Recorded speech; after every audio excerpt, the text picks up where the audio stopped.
Bien, fijaros, el otro día hemos visto las dos fórmulas con las cuales podemos calcular el producto escalar de dos vectores u y v. La primera de ellas es el módulo de u por el módulo de v por el coseno del ángulo que forman estos dos vectores, de manera que necesitaríamos el ángulo que forman dichos vectores. Y la segunda forma era u por v, la multiplicación de las coordenadas, de las primeras coordenadas. Fijaros, u igual a x1 y su 1, x1 su primera coordenada, y v, x2 y su 2, x2 es su primera coordenada, es decir, sería primera coordenada por primera coordenada, x1 por x2 más segunda coordenada y su 1 por segunda coordenada respectivamente y su 2. Esto lo habíamos visto. Entonces el ejercicio que estábamos haciendo nos dice que si u es igual a 12,5 y v es igual a 2 menos 1, el apartado A nos indicaba que calculáramos el módulo de dichos vectores. Recordad que el módulo tenía la siguiente fórmula, que era la raíz cuadrada de la suma de los cuadrados de las coordenadas respectivas de cada vector, es decir, x1 al cuadrado más y1 al cuadrado. En este caso, en el caso de u, tenemos que es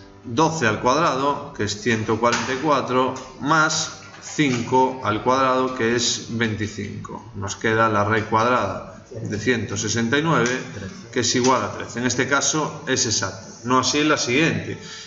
En el caso del módulo de v tenemos que hacer la raíz cuadrada de, pues fijaros, 2 al cuadrado, que es 4, más menos 1 al cuadrado, que es 1, como decimos en este caso es la raíz de 5. El apartado B nos dice, ya lo teníamos calculado también, que calculemos el ángulo, se puede escribir así también, el ángulo que forman u y v. Y para eso vamos a utilizar la segunda fórmula. Fijaros que, perdón, la primera fórmula. Fijaros que u por v es el módulo de u, que ya lo tenemos, el módulo de v, que ya lo tenemos, el ángulo es lo que no conocemos, pero u por v sí que lo podemos calcular. ¿Cómo? Con la segunda fórmula. ¿Recordáis esto, no?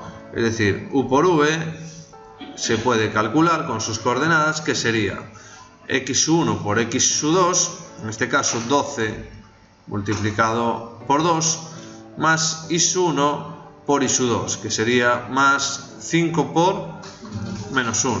Nos queda, cálculos sencillos, fijaros que sería 12 por 2, que es 24, más 5 por menos 1, que es menos 5, 19.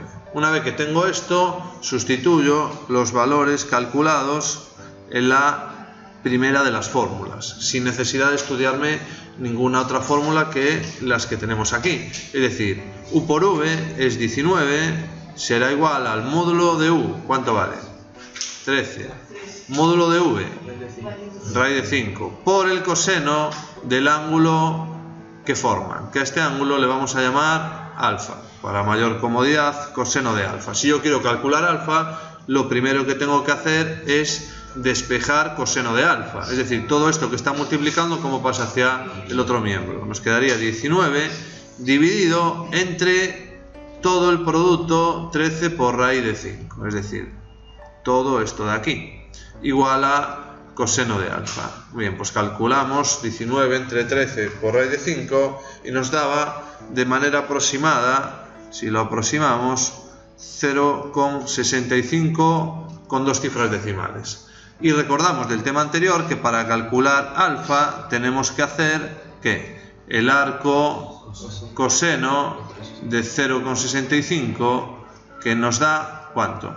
49,45 grados de forma aproximada. Recordar que en la calculadora siempre me da un ángulo, pero yo puedo calcular otro ángulo cuyo coseno también me dé 0,65, que sería 360 menos ese ángulo. ¿Por qué no lo escogemos? Porque siempre entre dos vectores el ángulo tiene que estar entre 0 y 180 grados. Entonces, fijaros, el apartado C en este caso nos dice algo nuevo, nos dice que calcule un solo vector, uno cualquiera, que sea ortogonal, es decir, perpendicular a u. En este caso es muy sencillo teniendo en cuenta la segunda de las fórmulas que tenemos aquí, puesto que si u es 12, 5, para calcular cualquier vector ortogonal a este no tengo nada más que cambiar de orden 12 y 5 y cambiarle de signo a uno de ellos, menos 5, 12. ¿Por qué? Porque si yo hago menos 5 por 12 y luego le hago más 12 por 5, obviamente ¿esto cuánto da? Esto nos da 0. Y habíamos visto que los vectores ortogonales eran aquellos que formaban 90 grados con este, de manera que el coseno de 90 valía 0, es decir, el producto escalar de dos vectores ortogonales tiene que ser 0. Así que la mecánica es siempre un vector ortogonal, pues le cambio el orden a las coordenadas y una de ellas le cambio de signo. Ahora, solo hay un vector ortogonal, solo me piden uno, pero en verdad hay infinitos.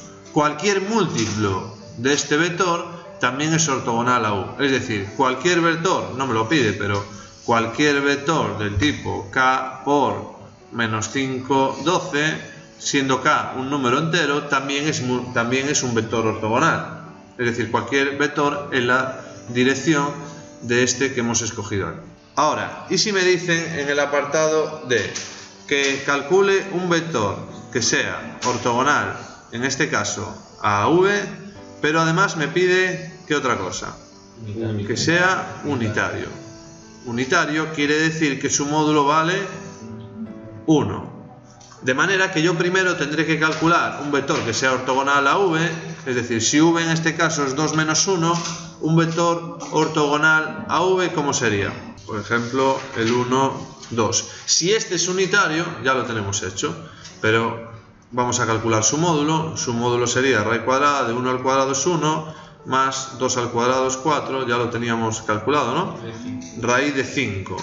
Con lo cual, si yo escojo como vector dividiendo entre ese módulo, es decir, 1 entre raíz de 5 por 1, 2, este vector es ortogonal a v, ¿por qué? Por lo que habíamos dicho antes, ¿no? Porque es múltiplo de el 1, 2. 1 entre raíz de 5 no deja de ser un número también. Entonces, fijaros, es ortogonal, puesto que es múltiplo del 1, 2, y ahora lo que vamos a hacer es comprobar que efectivamente pues, es unitario. Lo podemos hacer de varias formas. Fijaros que si multiplico por 1 entre raíz de 5, 1, me da esto, y aquí nos quedaría 2 entre raíz de 5. Si yo hago el módulo de este vector, lo que tengo es la raíz cuadrada de, y ahora fijaros, 1 entre raíz de 5 elevado a 2, más, y ahora ¿qué tengo que poner? 2 entre raíz de 5 elevado a 2, ¿no? Y lo que me queda es raíz de, fijaros en los cálculos, raíz de 5 elevado al cuadrado sería 1 entre 5 más 4 entre 5, ¿lo ves? Entonces 1 entre 5 más 4 entre 5, lo que me queda es 5 entre 5, que el resultado es raíz de 1, que es 1. Ya tenemos un vector unitario.